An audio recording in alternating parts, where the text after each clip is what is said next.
Arkansas, Senator Tom Cotton. Senator, since Andrew Mitchell didn't follow up, why don't you follow up and tell us, is the president giving way on every turn to Vladimir Putin? Hardly, Brian. Thanks for having me on. So, as the president's national security advisor has said, as the Department of Defense has said, now as the intelligence community has said, this intelligence was not corroborated, it was not verified, it was not briefed to the president for that reason. But it's not surprising to me that Susan Rice, in an effort to be Joe Biden's vice president, is distorting those facts. Susan Rice was the typhoid Mary of the Obama-era foreign policy, and Joe Biden, as Secretary of Defense Bob Gates has said, had been wrong about every major foreign policy decision of the last 40 years. So those two would go together very well. Let's look at the two records here. President Obama stood by as Vladimir Putin invaded Ukraine. When Ukraine begged for defensive aid, they sent blankets. President Trump sent Javelin anti-tank missiles. Let's look at President Obama's record of arms control. He negotiated a terrible arms control treaty with Russia that leaves us at risk of being outgunned by Russia and China combined.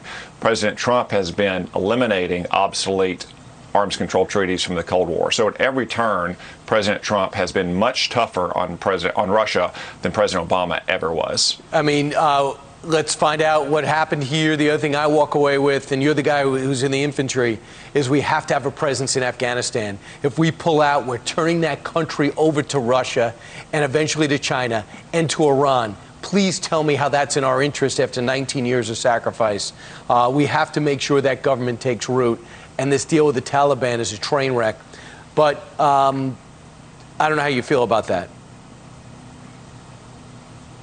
Well, it's clear that President Trump wants to put an end to the war in Afghanistan, and I think that's what most Americans want. But what President Trump doesn't want is for Afghanistan to turn into what Iraq and Syria became after President Obama withdrew from there in 2011, a safe haven for ISIS, not only to take over territory and terrorize the local people, but to use it to launch attacks against the United States and our allies and our citizens around the world. So that's what President Trump is trying to do, make sure that we can bring an end to the war in Afghanistan without seeing Afghanistan become that terrorist haven that Iraq and Syria became for ISIS. And also remember that it was Susan Rice's administration and her role as an advisor. I guess she was at the UN at the time, who said, let's take out the missile shield from Europe for no reason. And Vladimir Putin says, oh, good, this new administration is weak. Let's take advantage. And then if she had that great advice, too, to go into Libya without a plan and blow up Muammar Gaddafi, now the Russians control that. So I don't know how they feel. They probably can't wait for her to get the #2 nod. So let's talk about China. Real serious situation there. And to the Navy's credit, they're not backing away in the South China Sea. 2 aircraft carriers are there, streaming in there. Now, I know the Chinese are not happy about it. What's their mission? Well, China wants to put a stranglehold on the South China Sea, one of the world's vital sea lanes. So much of our trade and commerce passes through the South China Sea. President Obama and Joe Biden let the Chinese build and militarize artificial islands in the South China Sea, which dramatically changed the military balance of power there. They're now conducting military exercises in the South China Sea. So to the Navy's credit, to the President's credit, we now have 2 aircraft carrier groups in the South China Sea conducting our own exercises, signaling to China and to all of our allies in the region that the United States won't stand idly by while China tries to extend its control over such a vital sea lane of communications for our trade, our commerce, our jobs. Senator, we're watching Hong Kong being transformed to a true communist province.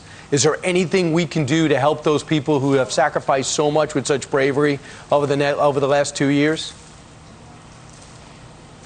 What's happening in Hong Kong is a tragedy. It's an affront to the civilized world. It shows that China cannot be trusted to keep its word on any commitment it's made in its past.